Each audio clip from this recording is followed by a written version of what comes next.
Hello, Truth Me Free. Nathan Wheeler here. I guess you guys know who I am. I don't have to announce myself at Truth Me Free, do I? So yes, thank you everybody for the flood of emails and comments. And I know that Alex told me, he's like, man, you got to make a video. They're writing me. My email is full with people wondering what's going on with you. So first of all, just let me say thank you very much for everybody who shows that they care, who genuinely does care. Thank you very much, guys. Yeah, I'm not dying or anything like that. I mean, nothing at a normal speed of any other human being. It was an anxiety attack. And I basically have been having an anxiety attack perpetually for, I don't know, about a week and a half, 2 weeks. Which is why, if you saw last week's entire Bible read-through, you saw that I had not gotten 2 entire days of sleep. Like, I had not slept at all. And some of you watched that entire Bible read-through. You could definitely see that I wasn't my normal self. Wasn't happy and cheery and full of energy. I was practically just fighting to stay awake during it. So the anxiety had led me over like a week and a half of just constant anxiety and just, I have the ability, as you guys may know if you've watched my series, from like my Buddhist, shamanistic kind of, martial art where mind over matter. I have the ability, as my doctors like to explain to me, to not feel my pain, which is why I was able to have a golf ball sized kidney stone, is I have the ability to just kind of like push through and be like, it's not there, it's not happening, it's not real, you can still get the day going, and so on and so forth. So while this is good, like if we're mind over matter practices, it's also not good because then it doesn't mean that my body isn't actually suffering and isn't actually going through something, which is probably how I got my heart problem in the first place, along with, of course, the spiritual aspect of just saying no to God to do Truth Me Free. So the hospital visit, I went in, I was having sharp pains down the inside of my left arm, basically through that artery. My left hand was tingly. I had a very sharp pain in my upper rib, which is basically the bottom of my heart. And my heart, my pacemaker was really active. Like, it was beating me probably like every 4 to 5 seconds. And to give you guys an idea of how frequent that is, there's like, I've gone a month without my pacemaker beating at all, So if you can think about every 4 to 5 seconds from every 30 days, that's like a 1 to 10,000 increase of usage, right? And that was not because I'm having a heart attack. So when I feel like I'm having a heart attack, I know that I'm not, because that's not the heart condition I have. I have the opposite. My heart just wants to stop. That's why I have the pacemaker set so that when my heartbeat drops below basically like 45, the pacemaker will jump up and make my heart jump up to like 55. So my heart just wants to stop. It wants to go to sleep. And so if I feel that feeling like I'm having a heart attack, I know it's just anxiety. It's just a panic attack. So now, since I've had panic attacks in the past, I'm able to just be like, no, it's just a panic attack. It'll pass. And then I'll keep working and I'll keep doing whatever, because I just know it's a panic attack. It's not going to kill me. And if it is going to kill me, it's going to knock me out. So if I get knocked out, my pacemaker will keep me going and I'll just wake up and then I'll go to the hospital. So that's basically my mentality. I just go. And I'm not really worried about my health. So you're thinking, well, why are you having an anxiety attack to the point that your pacemaker would be working your heart every 5 to 4 seconds? So I'm okay. That's the story of the hospital. And if that's all you came on to hear, I've been fine. Last 2 days, I've just basically been totally taking it easy, trying to get my internet to work. I'm still having internet issues. It's more of the location and me trying to figure out the technology.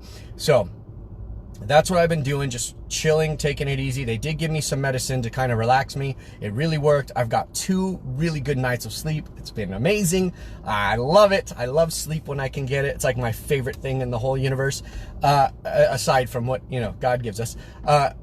So that's the update on that. My health is good and I'm okay, and I need to chill out. Now, this whole process has made me realize how much of an issue I have that gives me anxiety. It basically gives me a true version of post-traumatic stress disorder. If you want to hear about that, continue listening. If all you wanted to hear about is, am I okay? Then you can stop listening at this point. So I'm going to give you guys a little bit of background on me. It's actually going to be a lot of background on me, kind of Truth Me Free style, if you will. So this is going to be like a Truth Me Free kind of style video, but as you see, no tie, no shirt, no blue background. It's not part of the series, but I feel like it will really, really give you guys a very good understanding of my personality, who I am, and why I suffer with this true anxiety over a very, very specific topic. So for instance, when the doctors come to me while I'm in the hospital and they have this dire look on their face, and it looks like they're coming to tell me, oh, you have cancer, or oh, you're dying, or oh, you had a heart attack. Like, I don't get anxiety when I see them walking at me with this really anxiety, like you know, got bad news face. For some reason, that doesn't give me anxiety. I don't get anxiety when I hear about the coronavirus thing. I don't get anxiety when I hear that there might be a third world war. These things don't give me anxiety. Like, stuff that would normally give other people really, really bad anxiety, it doesn't really affect me. So what is this one thing that is absolutely like my Achilles heel, and absolutely like I cannot stop having anxiety, and it's the highest level of anxiety for me? It is asking for money and asking for help. So like if you could imagine whatever your greatest anxiety is, let's say that your greatest anxiety is putting your child like in a war field while bullets are flying through the air and bombs are dropping, and somebody comes to you and says, you have to take your child and you have to be the one who puts them in the landmines. You have to be the person to do it. When I have to ask for help, like when the Lord says, Nathan, you have to ask for help, you have to reach out and let the people know that you need help to do this tour and to do this stuff. To me, it's the psychological equivalent of taking my child and putting them in a minefield while bullets are flying through the air. It's the worst reality for Nathan Wheeler. So the reason why I don't talk about it is because I know for most people that sounds ridiculous, but I want to now tell you why I have this issue and why it grew to be so bad that when I even think about it, I have real true anxiety attacks, like where I'm shaking and freaking out, kind of like how you guys saw in the video where I was peeing blood. So I didn't show that I was peeing blood, but you get my point. So this is how this came about. And if this isn't something you want to learn, I totally understand. Log off. I'm not going to take offense. But for those of you who want to know a little bit more about me and know how I got to be who I am and why I'm driven and focused like I am, and how my life outside of the spiritual way went this way, this is the story you would need to know. So when I was a little kid, I saw my dad fought with my mom every single night, like fist fights, and my mom was the one who beat my dad. And I saw that my dad went to work as a construction worker. He worked with his hands. He slaved to bring food on the table and things like that. One of my earliest memories with my father was I kept complaining because I wanted this specific toy. Because one of my friends had it, and then another one of my friends had it, and I was the only one without it. And they were playing, I don't know, some kind of make-believe game with this toy, and I didn't have one. So I kept begging my dad for one. But I don't think they were cheap, or I don't know. But it was in the early 80s, like 1984 or 1985, something like that. And my dad was like in his 20s. Like he was 24 years old, 25 years old. So the short of it is it was a Cabbage Patch doll. And my dad brought home a Cabbage Patch doll. It was a used one. One of his co-workers' daughters had like a whole bunch of them. I think it was his boss's daughter, because that guy had money. And he brought me the one she didn't want anymore, or she didn't play with that much. And it was a girl Cabbage Patch doll. And I freaked out. And I was like, I can't play pretend with my buddies with a girl Cabbage Patch doll. And I saw how much my dad like worked to get it and how much he knew I was nagging about it. And then when he finally brought me a Cabbage Patch doll, it wasn't enough. It wasn't right. He didn't do that which made me happy. And he was kneeling down and he said, Nathan, it's a doll. It's a Cabbage Patch doll. You can play with it. And he kneeled down and he was so frustrated at the situation, at me, that he made a tight fist. And he made such a tight fist that his fingernails cut into his hand and blood started pouring from his hand. And he was hitting his knee being like, it's just a doll. And And I knew like what it was really was that he was dealing with basically being beat by my mom every day and still being a man, trying to keep his manlyhood. And here I was, I didn't need the stupid doll, and he got it for me, and then I wasn't happy. And I'll never forget the image of the blood coming out of his hand as he's hitting his knee. And I thought to myself, I could see now the physical pain I had caused my father by not accepting his gift. So him squeezing his hand and hurting himself to that degree, I realized the emotional wound I was giving my father. I knew his hand would heal, but I could see now the emotional wound. So that was the beginning of it. That was when I realized that my wants hurt people. Later on, my dad was he grew quickly in his business. He became like the right hand of this entire corporation of electricians. San Diego was the fastest growing city in America. He was making pretty good money. We lived in a community where the houses were anywhere from 600,000 to about 1.2 million. We didn't own the houses, we rented, but it was a nice community. And for those of you thinking that might be a mansion, in San Diego, it's not a mansion. It's like a 3-bedroom, 2-bedroom house. It was small. It wasn't huge by any means, but it was just a nice community. So my point to tell you that is that I grew up in a community where kids were playing outside. I mean, hundreds of kids filled the parks when they were outside of school. It was like the movies of the 80s. I mean, it was truly like that. Like, kids were all over the streets. Cars had to be wary about every corner they turned because kids would just run out into the streets with skateboards and roller skates and things like that. I lived in a great, great life. And my dad totally provided. And everything that I wanted, my dad got me some version of it. And when Christmas came around, I had always gotten what I wanted, but I always got like the downgrade of what my older brother got, right? Or I would get my hand-me-downs of my older brother. So if I asked for a CD player, I would basically get the model my brother got 2 years or 3 years before. And my brother would get the new one. And he always got the new one because he was the older brother. It was that kind of thing. And I remember complaining. Now, fast forward, there's a whole bunch of stuff in between there you don't need to know, but I paid attention every time I complained. It was like one of those things where I would complain because I did want what I asked for, and I didn't understand that there wasn't infinite money in the parents' banks, right? Like, whenever you see your parents, they'll swipe the card, they always take money out of their pocket. Like, you, as a kid, you just think like, mom and dad always have like an extra $100, like even in the 80s. Wow, that was a lot. But like you always think that mom and dad have an extra money somewhere. Like, you don't realize that possibly they're living literally paycheck to paycheck to paycheck. And the reason why we eat so much mac and cheese is because that's literally the only food they could afford. So I would just speak and I would emotionally go, blah, but I want, and I'd throw like my little tantrum as most kids would do. But as soon as I said it, I would have this thing where I would stand back in my mind's eye and I would watch myself, and I would be totally grotesque at myself for being upset that I didn't get a DVD player, a CD player, or a new bike, or a motorcycle, or something that I just wanted that wasn't saving my life. It wasn't going to change. I just felt this horrific guilt for the fact that I even was asking for it, and then I was throwing a fit that I didn't get the one I wanted, or I didn't get what I wanted as fast as I did, knowing that my father slaved physically for this. Now, when my dad died, we went from living in this really nice, community, right, to going to, and my dad provided and so on and so forth. And then I saw that when my mom divorced him, so before I get to the part where my dad died, when my mom divorced him, my dad went from owning his company, and we were looking at buying yachts, we were looking at buying dune buggies, buying motorcycles. Like, he had bought me a motorcycle from my aunt, but it was like $125 because it was his aunt's. So it was like, that was all he could afford. And at the moment, but he was coming into a ton of money because his company was growing and closing these construction deals.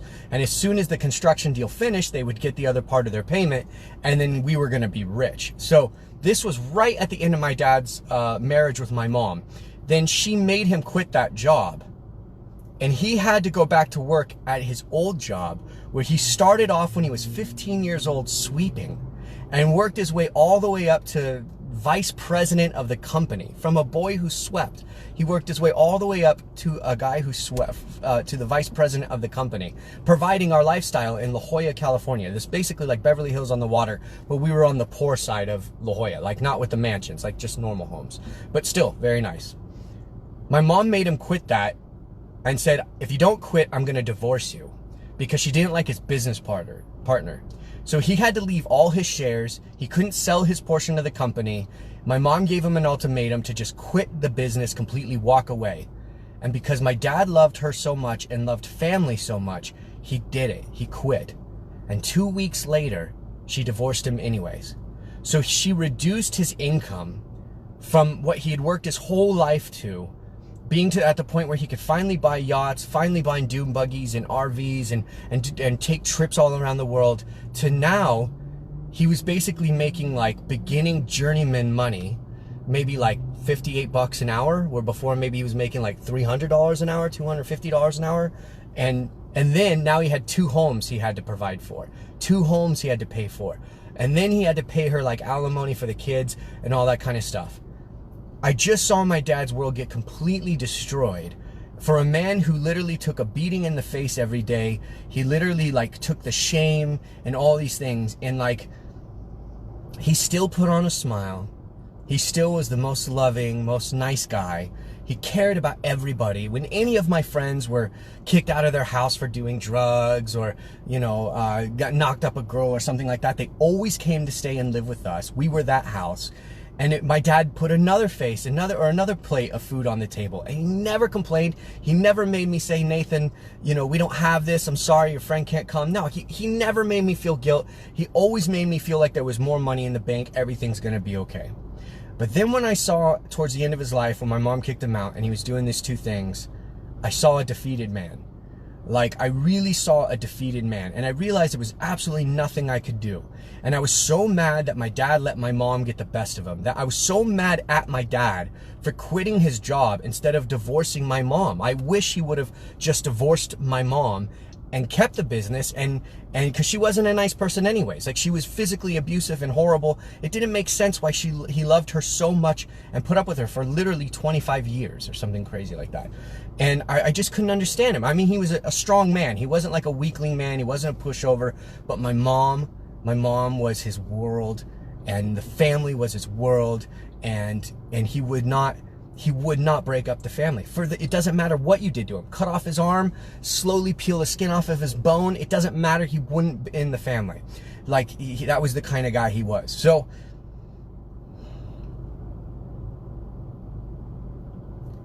when my mom made him leave the company and then divorced him anyways, went back on her word, and then he has to perform these 2, and then he dies in a car accident.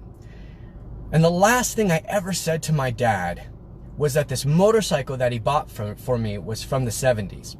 And it was like a birthday gift to me, and I was having a summer trip to go with my friend to Mexico.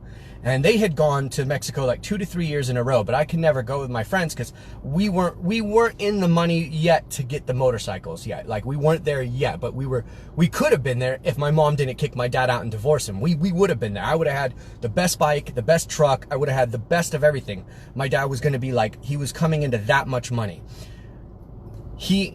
Now he had to buy me $125, like 1970 motor dirt bike from his aunt, and he probably was making payments on it just so he could get me this motorcycle. But it was sitting for 10 years or so it didn't run. My friend's dad is about an hour to 2 hours away from coming to pick me up to take me to Mexico.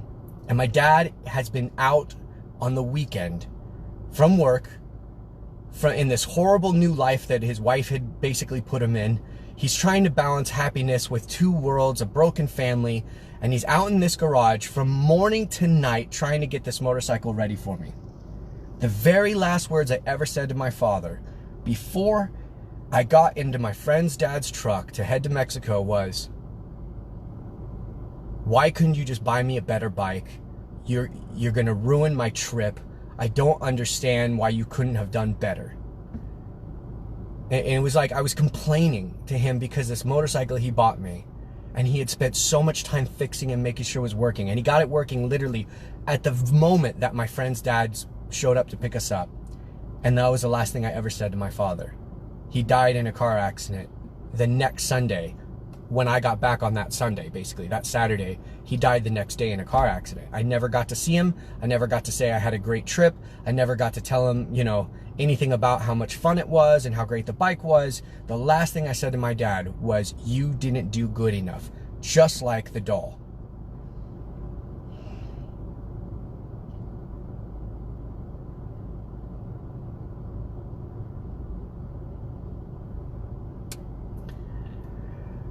When my dad died, we got Social Security from the government because he never signed the divorce papers. He refused to sign it because I knew once he signed it, to him it became very real. And he was trying to woo my mom back. He was bringing her flowers. He'd make her breakfast and bring it over, like when he came to pick us up on the weekends. And she would be all happy about it. But then, like, once we went away, she'd throw the flowers away. So we now went from having this lifestyle that was quite nice to living in this nice neighborhood that we could not afford. And my mom realized that now she had to provide for us. And so in order for us to survive between the time that my dad's Social Security check started coming from his death, and by the way, he was in between life insurances. So this is a crazy part of the story, you guys. My dad had a $500,000 life insurance policy, but because his business was growing and he was a 50% owner of this massive construction company, he had to upgrade to like $1 million plus life insurance policy. The new life insurance policy was waiting on his desk to arrive, for him to arrive on Monday. Like, it was already there. Somebody brought it Friday night and he died on Sunday. He never signed the new life insurance policy. So instead of leaving us with $1 million plus of life insurance policy, my dad left us with $30,000 of debt. And this was in 1994. So, and my mom now had this debt because my dad never signed the divorce payments. But because he didn't sign the divorce payments, we got the full amount of his Social Security. But until those Social Security checks came in, which was all that we had, bank accounts were empty because my dad was paying for both lifestyles. From that point on, we had to go to a homeless shelter. So we go from living in the lesser nice part of La Jolla, California, probably one of the most beautiful, lovely, ritzy places in the world, to going to homeless shelter and getting a bag of food that we had to survive off of a week. And watching my mom, you know, I would love to say that she was sad that my dad died, but in a way she was kind of relieved. I could tell, because now she didn't have to divorce him. He wasn't always trying to woo her. She could basically move on with her life. And then she had these checks coming in, which were going to help her with whatever our future was. But I could absolutely see the devastation of a single parent going, how the heck am I going to provide for these 3 teenage boys that eat like freaking cows? And so she would go to this homeless shelter. Me and my younger brother would go with her. My older brother at the time was living with my dad. So he had to move out of my dad's place because obviously nobody could afford the rent there, to move in with some of his buddies in college. And so now I'm just living a totally different lifestyle. And I'm seeing my mom pick food off the shelf, because when you go into the shelter, they give you this brown paper bag and they say you can get whatever you can fit in the bag. And so my mom chose like a lot of pastas, bread, peanut butter and jelly, that kind of stuff that would go a long distance, right? And I could see her strategically picking it out, and tears would be coming down her face. And she was just trying to, like, you know, be strong and swallow her pride and all that kind of stuff. And then we get back to the house, and now all my friends that were coming over, my mom wasn't telling me that I couldn't have those friends come over. My mom wasn't telling me we can no longer afford these friends to come over and eat us out of house and home. So I witnessing this, just told my friends, you know, you can't come over now. Our family's grieving over my father. Like, it's just not a good time. But I never opened my doors again for my friends, really. Not until later on when my mom had her own business. But there's the part where I really kind of made an oath to myself that I would never allow myself to be a burden. So my dad died a few days before my 14th birthday. And I got my first real job right after that. because I could see how much my mom was suffering. So I got my first real job working at a restaurant where I knew I would get discounts on food. And there was one restaurant in like the neighborhood that like everybody ate at. It was a round table pizza. So I became a pizza flipper. And I was not very good at it, but they kept me for whatever reason, but they gave me really poopy hours. But I made like $140, $200 every 2 weeks. And for back then, I was actually making pretty good money.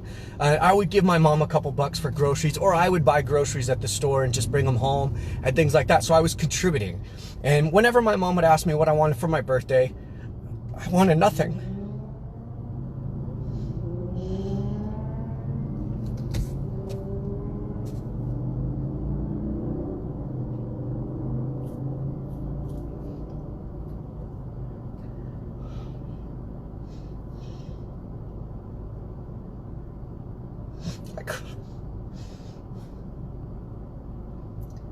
I couldn't handle the idea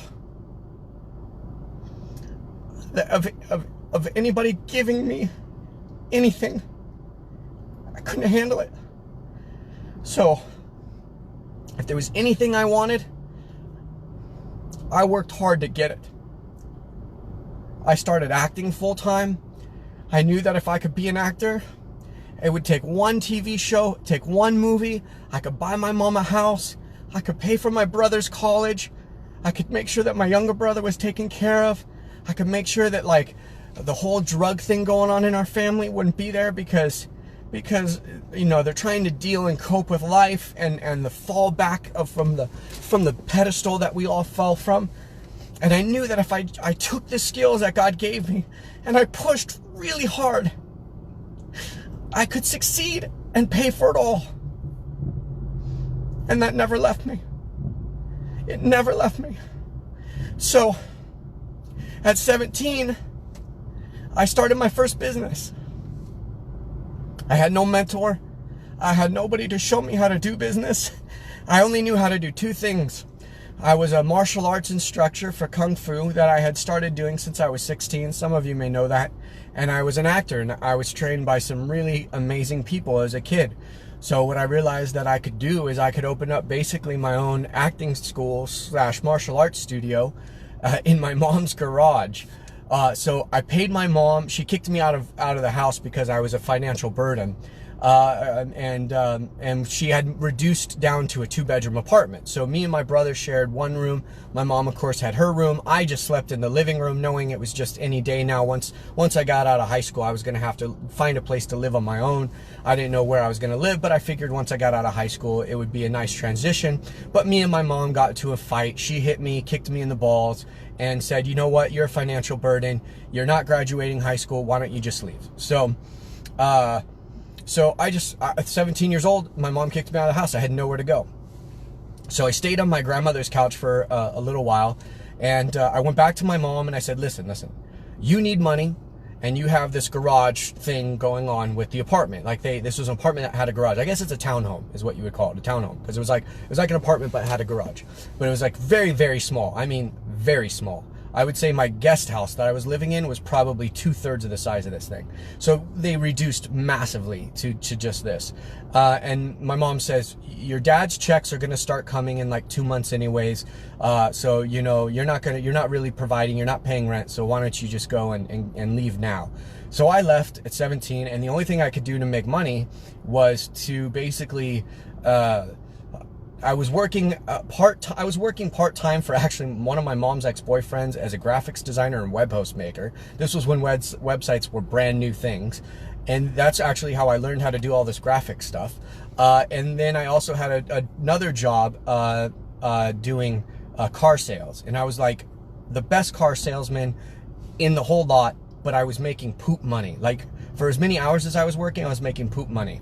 So I told my mom, like, listen, why don't I just start my own business teaching Kung Fu and acting, and I'll pay you to allow me to use the garage, because she had like nothing. We reduced down to like our bare essentials. The garage was completely empty. So I put walls up, I put down carpet, I put up punching bags and speed bags, and then I taught martial arts by day, and at night I would teach acting. And it started with me passing out black and white flyers that I made at like a Kinko's. And it was 2,500 flyers. And I got one person to come to my acting school, and he was so like in shock by what I was teaching at 17. He went and he told all his friends, and he brought people, and they paid me. They paid me, I think I was charging $90 a month per person, and you got 2 classes or 3 classes a week. So they got a hell of a deal. But and it filled. And then when they saw the punching bags and stuff being taken down as they were arriving, and I was cleaning the mats and everything, they're like, what are these mats? What is this punching bag? And I would tell them, oh, I teach Kung Fu in the day. And then all my acting students became my Kung Fu students. So my Kung Fu students wanted to learn acting. So basically I was cross-pollinated my acting school and my martial arts school. All my actors became the martial arts, all the martial arts became the actors, and that's how I was making a living. And I was doing quite well. So I did that for 2 years until I wrote my first movie, as I got approached by a massive producer, director in Hollywood. They were a mutual friend, and I wrote my first movie. It was based actually on my true life story. The part not in Truth Me Free, the other part. That was more of my acting side, my drama side, and my struggles with my family and things like that. So now here's where my switch got solidified and stuck. This is the moment where I couldn't I can't get out of my rut. Okay, I was driving down the street one day and I saw this car on the side of the road, and it was the same kind of car my mom was driving at the time, which was this old beat up van. And I saw it on the side of the road, and I thought to myself, what's going on with that car? I wonder if they need help. Like anytime I saw a car pulled over, I would always wonder, are they in danger? Is there something going on? So I drove next to the car, and I saw this woman hunched over the steering wheel, and it looked like she was either like having a heart attack, or she was like bawling her eyes out.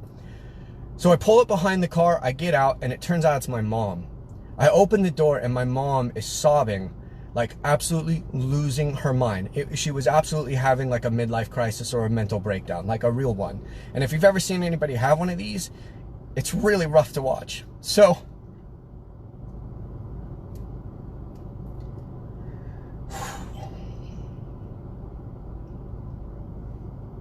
I knew that my mom wasn't making ends meet. And I knew that now that I was out of the house, she wasn't getting my check. And I knew that my younger brother was only like a year or 2 away from getting out of the house. So then she wouldn't be getting that check. And basically, she was like dating all these rich guys. I don't know if they were giving her money. I have no idea. But I just felt sorry for her because she was really having a run at it. And she was not really, like I said, we digress to where she's in this 2-bedroom townhouse and not that nice. And it was very, very bad, and so forth. And she started her own company as well, which she had like 2 clients, and they paid the bills after my brother's checks stopped coming in and things, and she could provide. But the family didn't talk to each other. There was no family unit anymore. Now that my dad left, and the way that my mom handled that whole situation, like none of us wanted anything to do with her. But that doesn't mean that I still didn't want to take care of her. That doesn't mean that I still didn't want to provide for my family. So when I got the phone call to write this movie, it's a really big deal. You heard a little bit about it in the testimony in the Truth Me Free series, but it was a $42 million budget, guys. It was going to be a huge film, and this was in 1999. A $42 million film in 1999 is a big film. There was 5 Oscar winners who were going to be acting in it.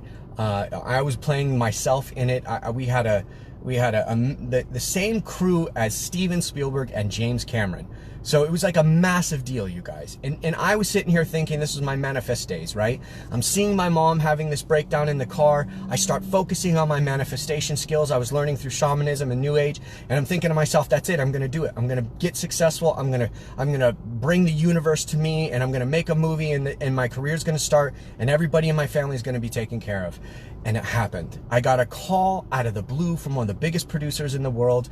I was offered a $42 million budget. I had Oscar winners all around me, taking me under their wing, putting me on their sets, teaching me stuff that like they would never teach anybody outside the family.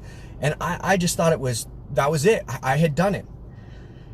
And I finally felt like I was going to achieve it. Then that studio that was backing me went bankrupt. On a Saturday, they got the call that their partners had filed a Chapter 13 or Chapter 11, and then my check was supposed to go into the bank on Monday. It was the exact same thing that happened with my dad. The death, the life thing, the life insurance ended on Friday. The new contract was waiting for him on Monday on his desk to sign. This studio was a massive studio. It went bankrupt, and it wasn't public, so I couldn't tell anybody it went bankrupt. So basically, everybody thought I was full of crap. Every single person in my life. I moved to Hollywood at this point. I'm living in Hollywood. I'm totally surrounded by these A-listers. Like, nobody believed me when I finally went back and go, oh, the studio went bankrupt. They're like, what are you talking about? The studio went bankrupt. They're still making movies. Well, they got bought out. They got bailed out for $1 billion from another one. And if anybody does their research, they'll figure out who it is, but I'm not going to name names. So now my world just dropped. Now I'm back to where I need to get a job. I cannot provide for my family. I cannot send a check to my mom. Like, my whole family was like, oh my God, this is it. Nathan's finally going to get us back to where we were. We're all going to have good lives again. And you know, that was who I was. That was my role in the family. I was the guy who put his nose to the grindstone and who had ambition and had talent, and I could do it.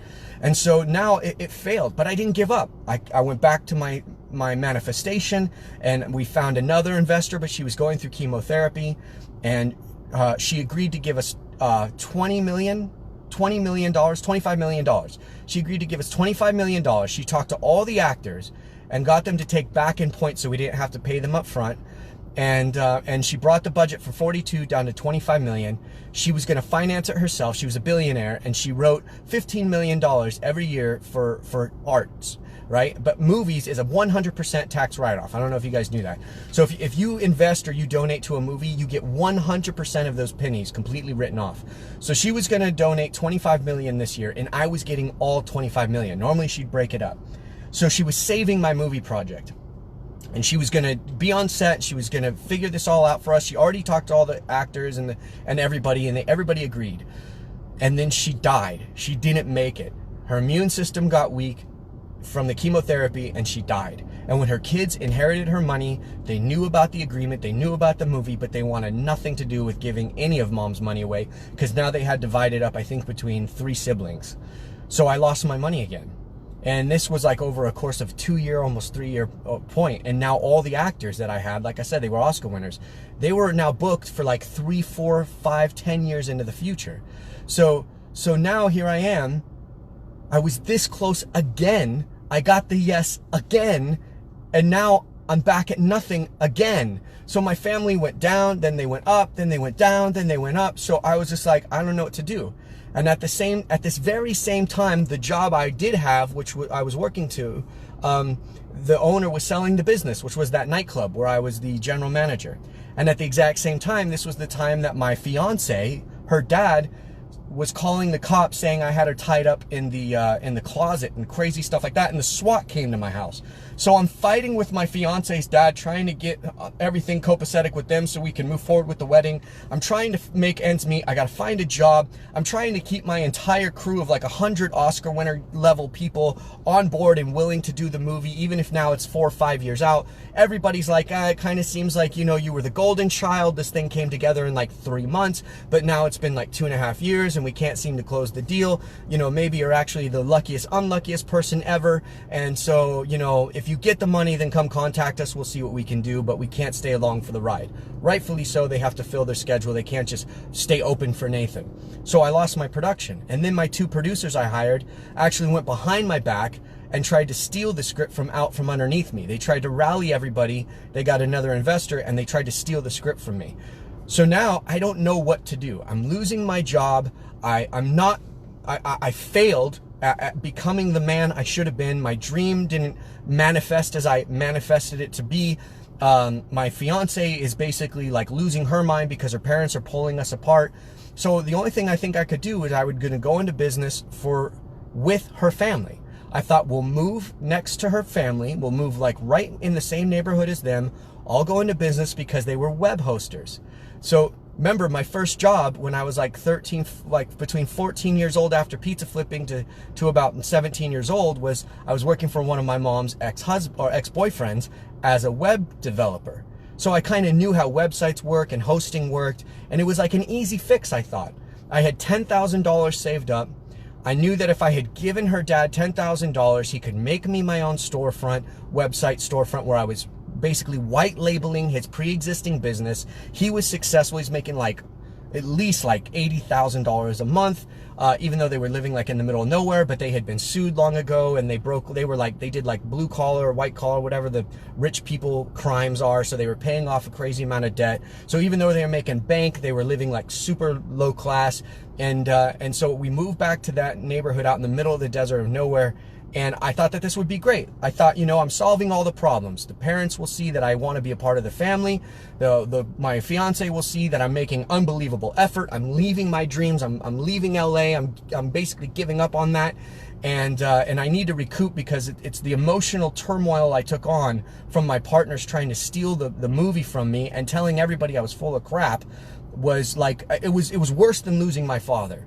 It was the most horrific thing. When we moved into the new house and we brought the U-Haul, my fiance didn't move her stuff into my house. We unloaded my stuff, and her dad and her brother and her mom kept everything in the truck, and then they took her back to her home where she grew up with them, and she went back to living with them. So I had made this huge journey. I'd given her father $10,000 of my money to go into business with him. She moved back in with her parents anyways, and her dad basically screwed me out of my money.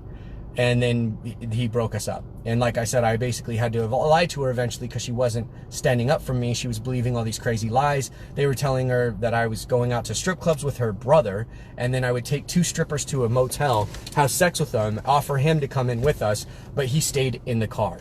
And I'm like, oh my God, this is the dumbest lie of any human being. Like who would take the brother with you if you were doing such a thing? And she believed it. So it had just gotten to the point where now I lost everything. I lost my $10,000 savings. I no longer had my job. I lost my fiance. I lost everything. I couldn't pay to get my car fixed. I couldn't pay my rent because I was overqualified for this community. Every single place I went to out in this desert, they all said no, because when they looked that I came from LA and was working on movie sets and stuff like that with like A-listers, they were like, you're overqualified. You'll take my job. Like, I can't hire you. You need to like go back to LA. I'm like, I don't have money to put gas in my car, let alone get to LA. Plus my engine seized on my car. I'm living in a car in the desert that is like stuck in the desert, right? So finally, a friend of mine comes and he finds me on my birthday. And some of you guys know this story. He finds me on my birthday. He's a guy from high school that for somehow, some way we bumped into each other. And he allowed me to stay at his house for a week. I used his phone to call one of my mentors from LA, who was a venture capitalist. And I said, listen, man, you remember how I used to help you close deals and raise money and all that stuff? Well, let me do that for you full time. And so he goes, well, I can't come get you right now. My wife and I are trying to get pregnant. We're doing all this stuff with her, and she's in the hospital getting the, this. She has to do all this stuff. And so when we do this and we find out if we're pregnant or not, I'll come to pick you up. You can sleep on my couch, and then I'll get you a job in the company. So he picks me up, and I'm staying at his house for like a week. It's obviously taking its toll because they're trying to have a baby, and it's probably not really a great romance if there's a weird guy, sleeping in the couch, full grown man. I'm like 24 at this time, and so the COO of the company, he's a billionaire kid. His family owns the largest cattle company like in the United States, and he basically bought his way into this venture capital firm. His dad gave him like $250 million for his 21st birthday when he graduated college. Like that was this guy's world, right? So he has this little apartment in the dead center of LA, and he allows me to sleep on a military cot, like you fold it out, and it's like those military cloths, the metal with the cloth. Like I slept on that for 2 years. And so I told my friend, listen, I already know what it's like to be homeless. I have to make money. I have to make a living. I have to take care of my family, my brothers. My brother got into a bad car accident because of drugs and alcohol. He almost died himself in a car accident like my dad. And I'm like, my little brother was starting to like go the bad route. And I was like, I have to be an influence on my family. I have to make money. So I told my friend who gave me the venture capital job, I was, by the way, my job title is not important, but just so you guys understand, my job title was head of business development and investor relations. So my skill was we'd bring in like a nerd who created this technology, and then our venture capital firm would ask our investor pool to finance it, and we would take it on the stock market, and then it would go on the stock market and it would trade, and then that's how we really made our big bucks. So I was basically learning Wall Street, I was learning business, like big business development and investor relations and all this. So I said to my buddy, you can't pay me a paycheck. And he goes, well, what do you mean I can't pay you a paycheck? I was like, I want you to take every single penny I make, and I want you to put it directly into the shares equally of every company that we're working on. Because I know that this guy who's the CEO, he's my friend, he's the smartest guy I've ever met in my life. He literally has a head this big. He's unbelievably smart. Like when he talked, I felt like an absolute idiot around him. So unbelievably smart. And at the time, we got a contract from the Chinese government that we controlled all digital media in all of China. You guys, this was like $1 billion trillion deal. To put it into perspective, so you guys understand, Steven Spielberg could not put a movie in China without paying our company. So now you understand. Now I was in like my dream position. I was now in a position where if Steven Spielberg wanted to do Chinese distribution or make a movie for it to get into China, he had to go through our firm. Since I was the movie guy, I was the guy who was the front man for everybody having to go through this, and basically I was the translator. I would take all the geek tech and I would translate it into like understandable. Does that make sense? So for 2 years, between the age of 24 and 26 years old, I lived on a cot. I never got paid a single check, and I had raised for myself $2.4 million in my shares. And I never went on a date. I never went to go see a movie. I mean, you guys, the way that I survived was I was given a company car, and I was given a Chevy, or what's it called, Chevron gas card. And the way that I ate was I would buy those sandwiches, and I would buy my food from a Chevron like grocery store. That was how I ate for 2 years. And otherwise I wouldn't eat, or I would eat when the company bought like lunches for everybody, and the owner, knowing that he didn't give me a paycheck, knowing that I wasn't getting any actual income coming in, he often would buy me 2 meals, and he would put one in the refrigerator.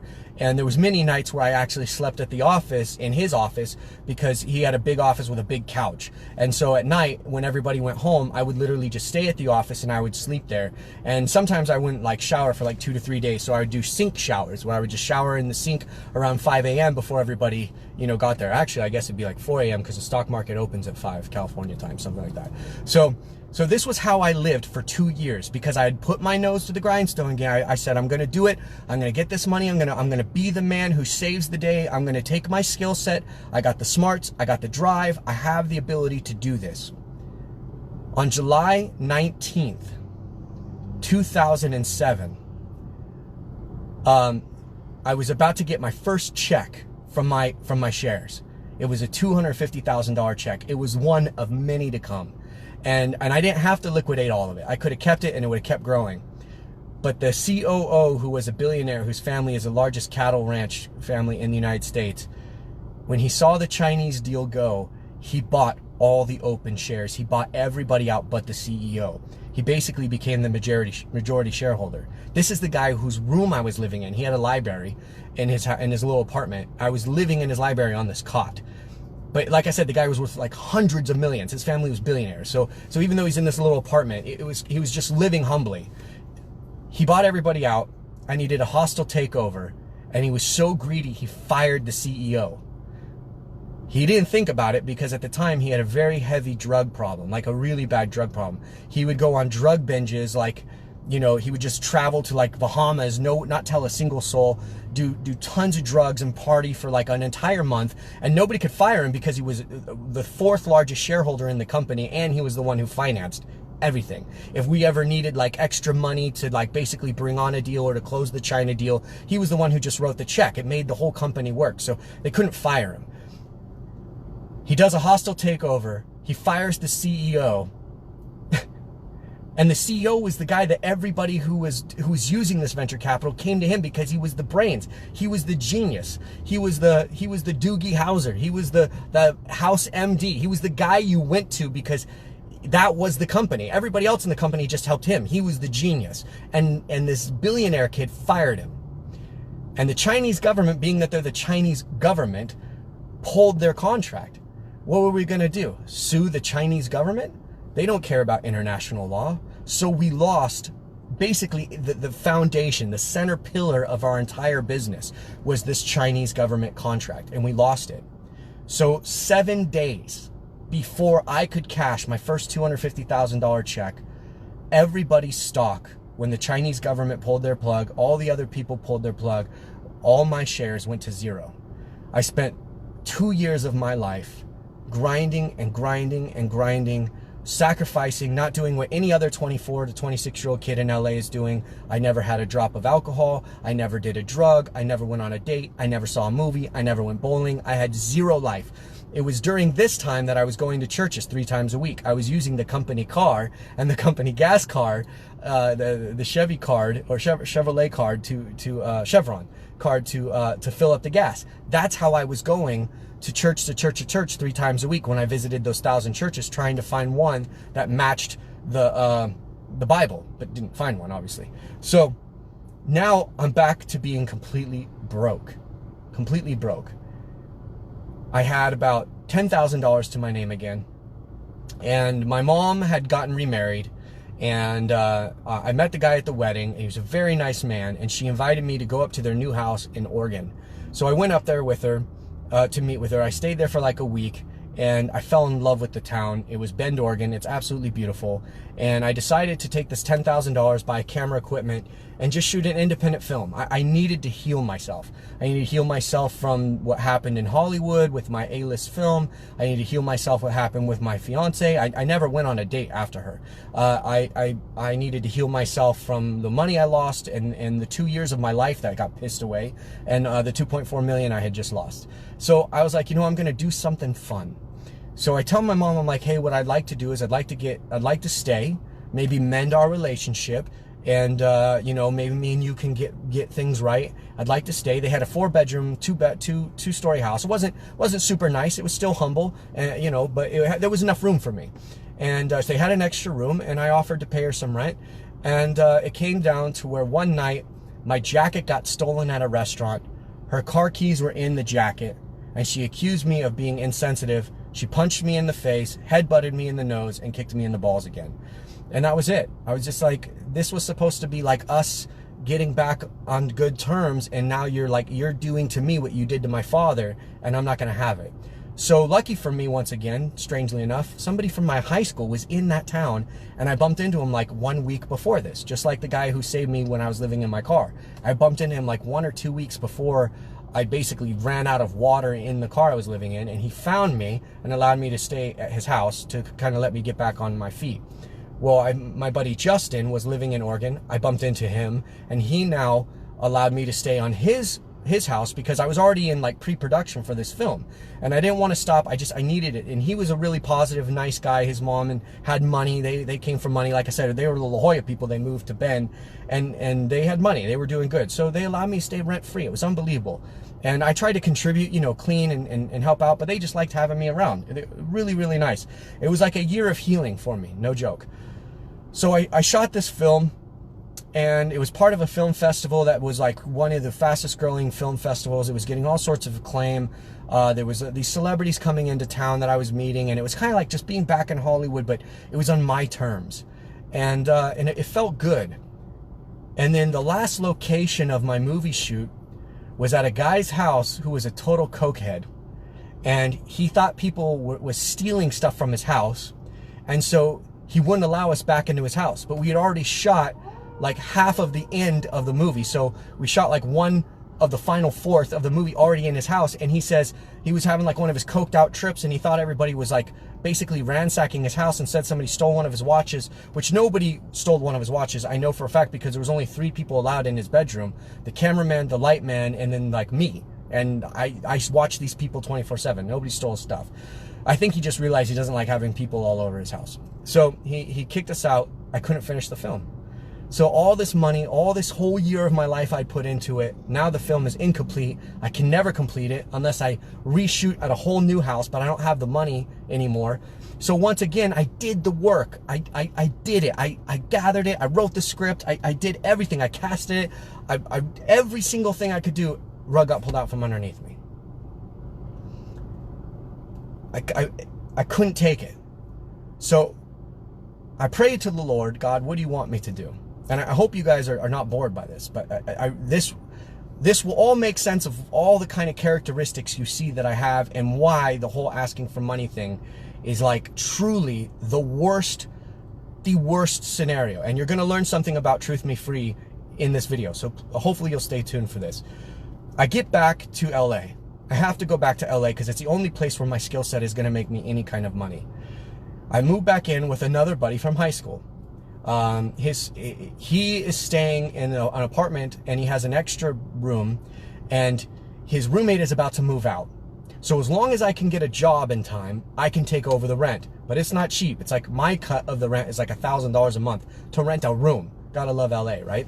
So I gotta find a job, and I gotta be making like $1,000 a month. So I get a job working at Marie Callender's. Never waited tables before. I am the worst waiter ever. The only time I ever waited tables was in my family's restaurants and hotels when I was like a kid, but I was a 10-year-old, and then I just basically like delivered food and took orders, and it was like cute. Like if I messed up, it was cute, right? So now I'm doing the whole actor thing. I'm in LA. I'm thinking about getting headshots, going to auditions, which like makes my soul die. But I need money to pay this guy so I have someplace to live. So he's being super cool, and he's allowing me to stay on his couch again. Basically, I haven't had my own room since my fiance.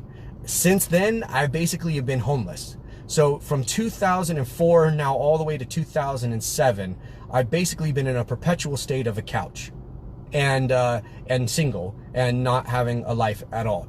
So because I'm just trying to make that buck so I can get solid, so I can do good things. And amongst that is I want to make movies that now tell about the Lord. I want to make TV shows and movies that like glorify God. And I can't do that the way I did before, because I know that the studio will have me by the balls, and they can manipulate the story as they were trying to do, and they'll fight you, and they'll steal it from you, and all this horrible stuff. Like I experienced real A-list Hollywood guys, and I would never wish anybody to do it. It's honestly one of the most evil places you could ever put a person. So if you have children that want to go into it, let me just advise a sit-down talk, because it's not what we all perceive it to be.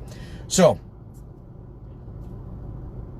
I go to this Marie Callender's. I'm the worst waiter ever. The only reason they don't fire me is because I'm the most likable guy in the world. And like people will come to the restaurant to see me. Like even though I'm a horrible waiter, like you give me more than 4 tables, I'm in the weeds. It's like horrible. So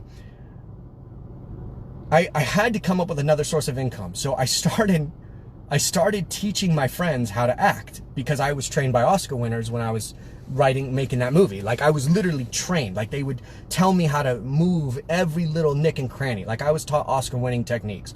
So my friends found out that I knew this stuff, like casually. I'd be like, oh, try this. And then they kept getting roles. Every time I gave them my little tidbits, they would get the role. And they were like, man, you gotta like teach this and get paid. And they're like, my friends felt so guilty about getting this good teaching technique from me that they started giving me like $80 per private 1-hour session. Like that's how much it meant to them. And these were like actor, waiter people. They didn't have money, but they knew that if they didn't see me, they wouldn't get the role. But when they saw me, they got the role. So they paid me big bucks. So I was like, you know what? Why don't I just open up like an acting school? So ironically enough, a friend of mine was friends with this guy who you guys all know as the disaster artist. If you guys saw the movie with Seth Rogen and why am I blanking? Oh my goodness. Anyways, if you guys know the movie The Disaster Artist, the real life guy was a friend of mine, and he had the studio he built to do his movie called The Room, and it was sitting there empty, and he had all this camera equipment and green screen stuff. And I said, hey man, why don't we turn this into an acting school, and I'll pay you for it and whatever, and you can still rent your stuff out. And he's like, yeah, Nathan, that sounds like a good idea. And so Tommy, his name is Tommy if you guys Google him. Anyway, so Tommy goes, yeah, it's a good idea. So I'm paying him rent for the studio. It becomes my studio. And now I'm teaching acting, which I never wanted to do. To me, teachers are those who cannot do, right? It was another one of the ultimate failures in my life to open up an acting school. But it was the only thing I could do to like make ends meet and live in Hollywood and try to get back on my feet and make independent films, because I didn't want to make movies with other people's money. And I thought, well, I can't advertise what I'm teaching though, because if I advertise what I'm teaching, I'll get blacklisted. Like if the A-listers, the Oscar winners knew what I was teaching, they would like never let me act in the industry again. Like it was that level stuff, and I'm not boasting. Like that's genuinely what it was. So I never advertised.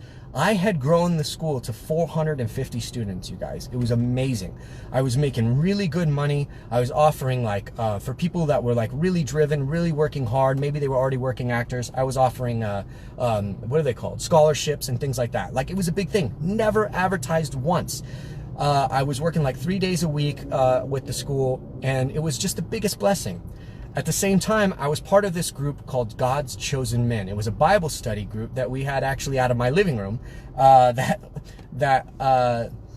Again, I had needed a place to live because my other buddy, he moved, and he didn't want me to be his roommate anymore, and I needed a new place to live. And through this Bible study, this guy's had a room open up, and he's like, you could take over this one. So I did. And that's where the Bible study ended up happening at. So, and that was literally right 100 yards away from my acting school. Worked out amazing. Sorry, my nose tickles as always, guys. All right, so 2007, I'm sitting in my living room with God's chosen men, and the Holy Ghost hits me like you would not believe. And the Lord tells me to create a YouTube channel called Truth Me Free. And it's a video. He's showing me doing videos talking about my entire life spiritual experience in order. And then he shows me going around the world, going around the United States, baptizing people, sharing the gospel, getting people ready for the times that we are in. And one of the things that I see is that I'm getting like donations. I'm receiving donations, and I'm receiving help, and I'm living basically like a old school style, like, you know, I'm not calling myself one, guys, but I'm living like an old school style prophet, in the sense that like I just go town to town and I'm blessing people, and then people are like taking care of me. Now, this is what God is showing me. It is the worst reality that you could show me. It is the worst thing for me to go onto the internet, totally destroy any potential of any business and any real career in Hollywood I could ever have by telling people, one, I hear from God, and two, I believe in Jesus. That is the worst thing you could do to yourself if you want a career in Hollywood. And God is showing me this, saying that you need to create a channel called Truth Me Free, and you need to do this, and you need to say what you've been through and all the experiences you have, and people are going to believe. And you guys already know the rest of that story. Now you understand why I said to God, no way, no how, you got the wrong guy. That's not going to be my fate. That's not going to be my reality. I'm not going to be a guy who's going around touring and being a preacher, pastor, prophet kind of dude who relies on the graces and love of other people. It's not going to happen. I'm going to be the guy who's going to be like Mel Gibson. I'm going to make myself very successful in Hollywood. I'm going to make millions of dollars. I'm going to take that millions of dollars and I'm going to put it into ministry. I'm going to make churches of my own money. Nobody can tell me no. I'm going to make movies and productions with my own money. Nobody can tell me no. Nobody can manipulate it and rape the scripts and do all the things that Hollywood does. That's what I'm going to do, Lord. And so at that time, I had made it up in my mind that I was going to be successful and then do God's work. Well, 2-3 years of this really like pulling on my soul. I'm asking my brothers and sisters in Christ to pray for me, for God to choose somebody else, because what he's showing me is the absolute most horrific, worst thing in the world. It means that I cannot provide for myself. It means that I am at the mercy of other people. And it means that, number one, I'm not helping other people. It means I'm not the one who's writing a check to take care of my family. I'm not the one who's taking care of them, making sure that they need what they have what they need, and that my friends and family aren't taken care of. And now I'm this leech, and I'm this person who needs now I'm a need for somebody else's money to leave them. And I'm losing my mind. This cannot be my fate, Lord. This cannot be what you want from me. This has been what I've been doing my whole life. I've been living on a couch since I was 17. I've been basically homeless. I've never had a stationary home. I've never felt like I've had a home. I've never felt like I had a place to just feel myself and be myself. I was like, you have to allow me to have success, and then I'll do whatever you want me to do, but allow me to be able to finance this stuff, because the world needs money. People need money. You pulled gold out of fish's mouth. The world needs money. Let me get the money. I have the skills. I have the training. There's no reason why I shouldn't be able to do this. So I'm saying no to God for 5 years. As time goes on, he gives me a heart issue. He starts giving me heart pains around 2000, and I think I got my first one around 2008, but it really started kicking in around 2011. That's when I started going to the hospital. Like every 3 months, every 4 months, I was going to the hospital because my heart was killing me. It was so painful. And then, as you guys know, 2013, I flatlined, and that's when the angel goes, what are you doing? Why are you fighting this? You know that you're hearing from God. You know you are going to do this. You know that all these things that you experienced are not for you, and you need to go and do this. And so I turned on my cell phone as soon as I woke back up. I started Truth Me Free, and here we are. So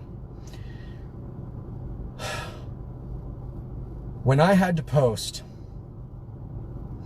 that I had closed down my business, which was literally worth $1 billion. My alcohol business had the rights to over 100 brands. I had spent 9 years of my life building this up.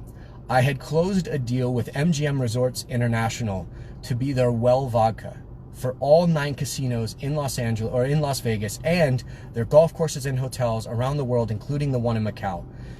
You guys, this was in 2018. In 2018, I closed a deal that was worth $52 million a year in revenue to start. $52 million a year in revenue. So when you guys hear me say stuff like I'm working on other things and I have something in the works and I'm going to build this Yeshua network and I want to build a studio, I had the means, I had the talent, I had the resources to finance it all. And when people were like, oh, you're an alcohol business, that's not of God, that's evil, they had no idea what my plans were. They had no idea what my heart was. They had no idea that for me, it was never about alcohol. It was never about partying. It was never about chicks and bikinis. It was about taking the money and being able to do that, which I made an oath to myself to do the day I saw my mom in the car.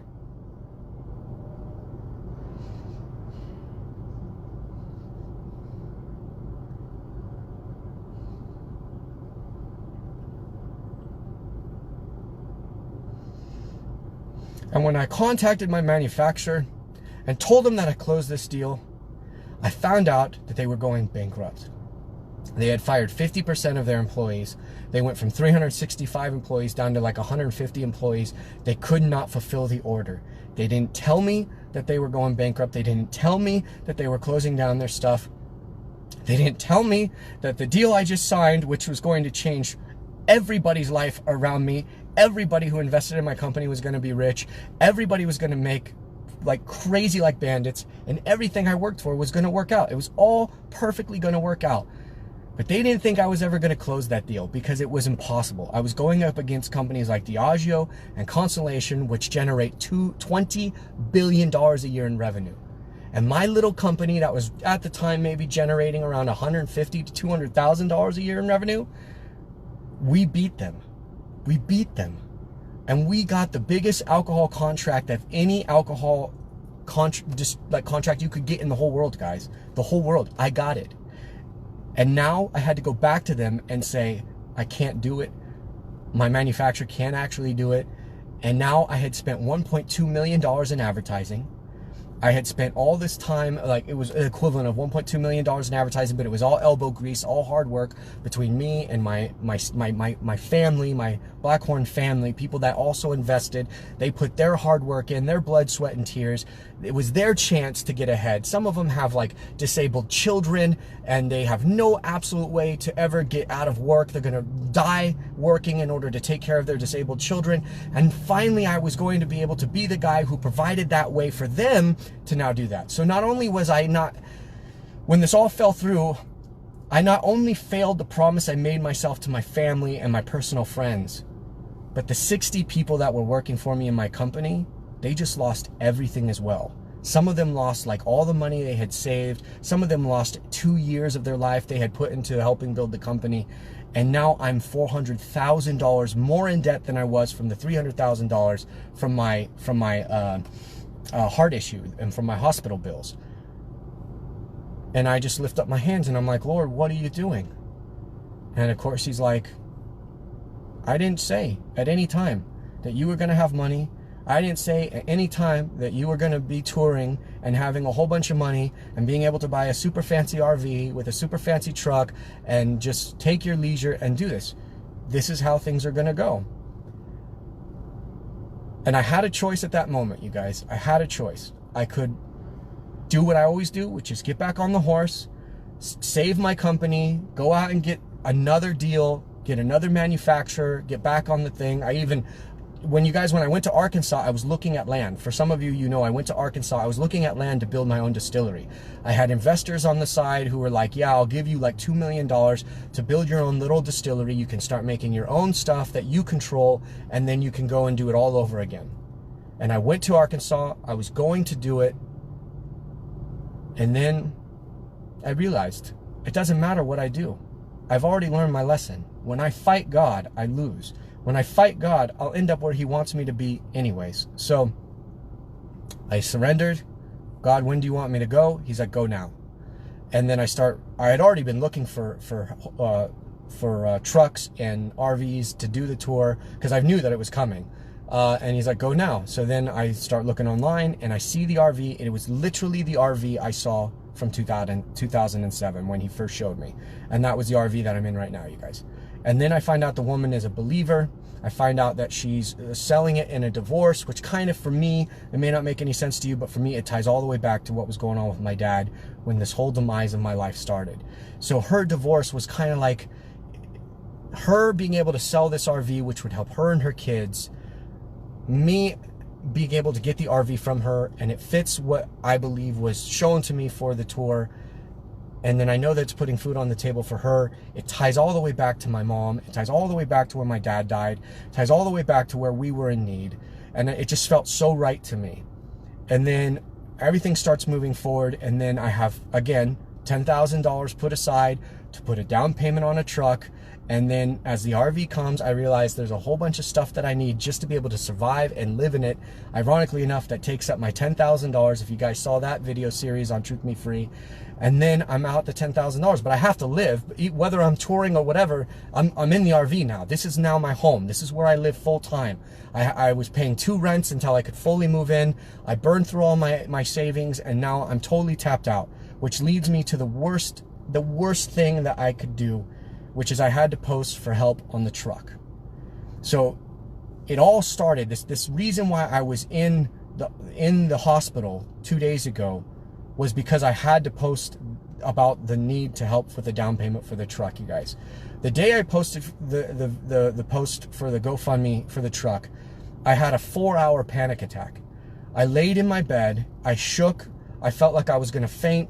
I called Alex and I told him, man, I'm losing it. I'm absolutely losing my mind. He knows all this kind of stuff. He doesn't know all the details I just shared with you guys, but he knows that the whole asking for money, the whole asking for help thing, along with just the stigma of anybody in ministry asking for money, like that's another thing that like is just, it makes my soul cringe. And now I'm that guy. And I vowed to never be that guy. And so the reason why I have such a horrific time asking for help is because every time I have to ask for help and every time somebody makes a donation, it's reminding me that I'm not the one giving them money. It's reminding me that I failed at every single thing I've ever done in my life, which should have and has had made me a millionaire multiple times. And I never got to reap it. I never got to reap what I sowed, and if I did, I could be writing my friend the check, the stripper who just quit stripping so she could go and have a real job. I could have hired her. I could have made her a secretary. I could have put her as one of my sales reps in my company, and she would never have had to dance again, and she would not be worried about where she's going to get her rent. And I know that God knows that I'm that type of guy, because that's how I ran my business. That's how I paid my commissions. I paid out to my sales reps, you guys, was 7.5 times what the industry standard normal was. That's how much I was paying. 7.5 times what the industry standard commission was, because I know I didn't need all the money and I wanted to share the wealth. So I know that God had given me the heart and the skill set to do this. But now, as I'm here, now as I've returned from the hospital, it's just another one of those things where I just have to, this is not my life. My life is not my own. It was bought and paid for. And if this is how God wants me to do this tour, and if this is how God wants me to live my life, then I just have to surrender to it. But for me, it's not easy. And with the coronavirus thing, that kicked in about a week and a half ago. That was when my anxiety started getting really bad, because I knew that there was no way that during this coronavirus, where people are losing their jobs, losing their houses, like now I'm going to do what? I'm going to do what the other pastors and churches are doing, do like some kind of drive where I get on the internet and say, hey, everybody, you know, you got to tithe, you got to send in money to keep the church and the ministry going and pay our bills. Like, there's no way I could do that. There's no way that I could ever put any kind of guilt or financial additive to what people are suffering right now. And so I want you guys to understand that my struggle is not coronavirus. My struggle is not the end of the world. My struggle is not my disease or none of that. My struggle is that I'm asking for help.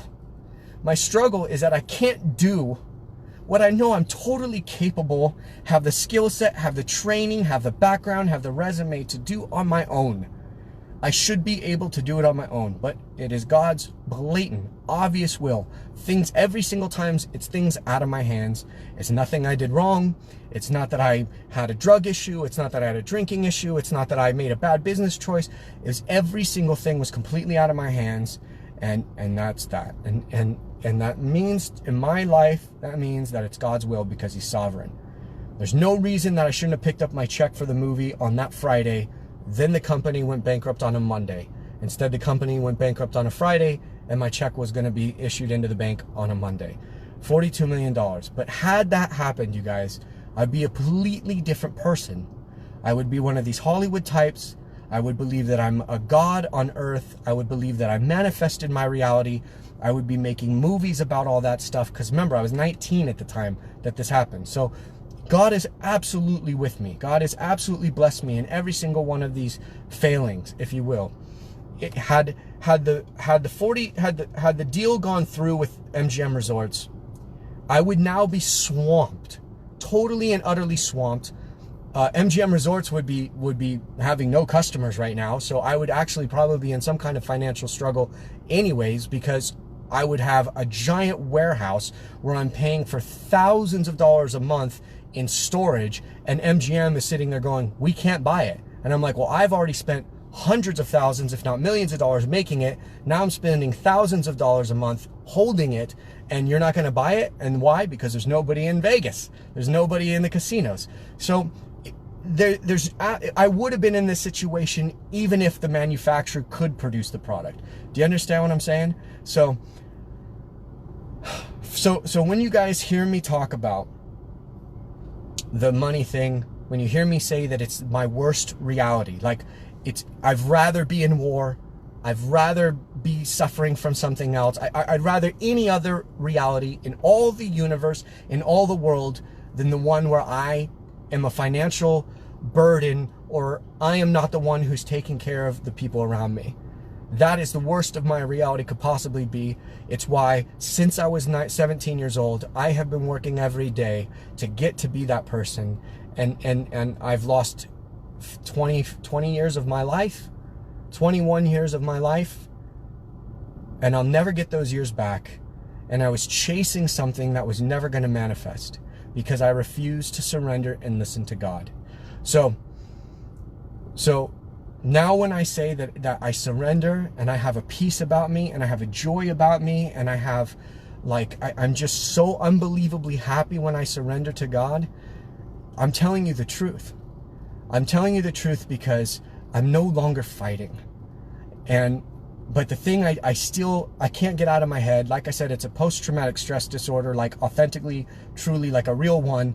It's a flashback situation that every time I hear the ching, you know, there's a ding that goes off on my phone when somebody gives a donation at GoFundMe.com. My phone goes, bing, you have a donation. And every time it comes in, sure, there's a sigh of relief for me, but at the same time, there's like a flashback, like jolt in me of see who you are, see how you failed every single time. And so that's my life, that's my reality, that's my struggle. And that's why I was in the hospital, because since I posted that new GoFundMe for the truck, I have been in a perpetual state of total and utter anxiety, because it is my ultimate fear. The RV, I could kind of reason, because I would have had to stay in hotels anyways. But the truck, you know, it wasn't something I wanted anybody to help me on. It was something I wanted to do on my own. I didn't want anybody to ever say, the only reason you have that truck, the only reason you have that RV is because I gave you money to have it. I never wanted anybody to have that carrot over my head, just like how Paul didn't want anybody to ever say, your ministry exists because of me. I knew that I had the means and the will and the ability, and I just wanted to be like Paul. I wanted to build tents. I wanted to make my own way and take care of everybody else.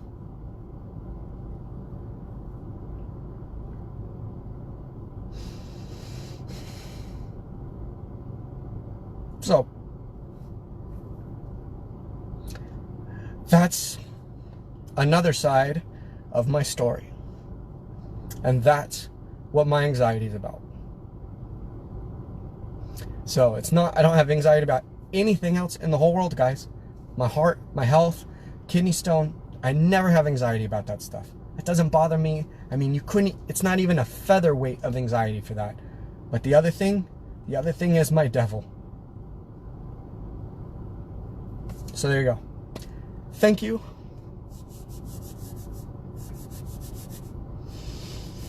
Thank you guys for the kind words of everybody who sends their contributions and says, I'm blessed in the ability to bless you. I know your heart. I know what you're about. I know you're genuine. All that kind of stuff.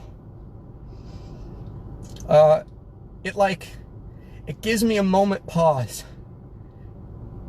because I can't see you. I don't know how you perceive me. I don't know if it's perceived as, oh, here Nathan goes. He's just another guy gonna make $1 million off of his ministry. You know, he's just trying to get rich off of his ministry. I don't know. I don't know what is going on in your head. And to think that anybody who perceives whenever I ask for anything, they perceive, oh, he's just another one, and so they log off or they unfriend, which I had 200 people unfriend or unfollow Yeshua Network when I posted the about this. I've had 5 people unfriend or unsubscribe when I posted in the hospital. It's just like, to think just one soul that I could have blessed, that would be blessed if I never mentioned the word money or donation. If just one is lost because I had to say that stupid word, it kills my soul. It kills my soul. Just one. So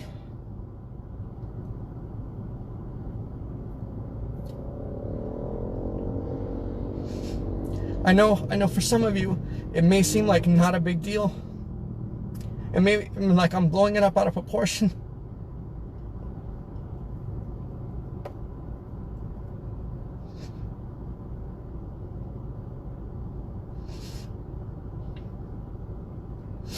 But it's just that I know I'm capable and I'm willing.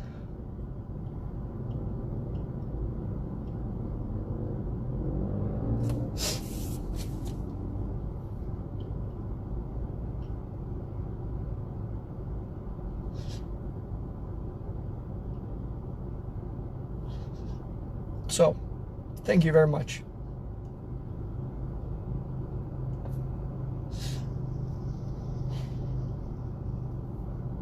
Be blessed. Be the blessing.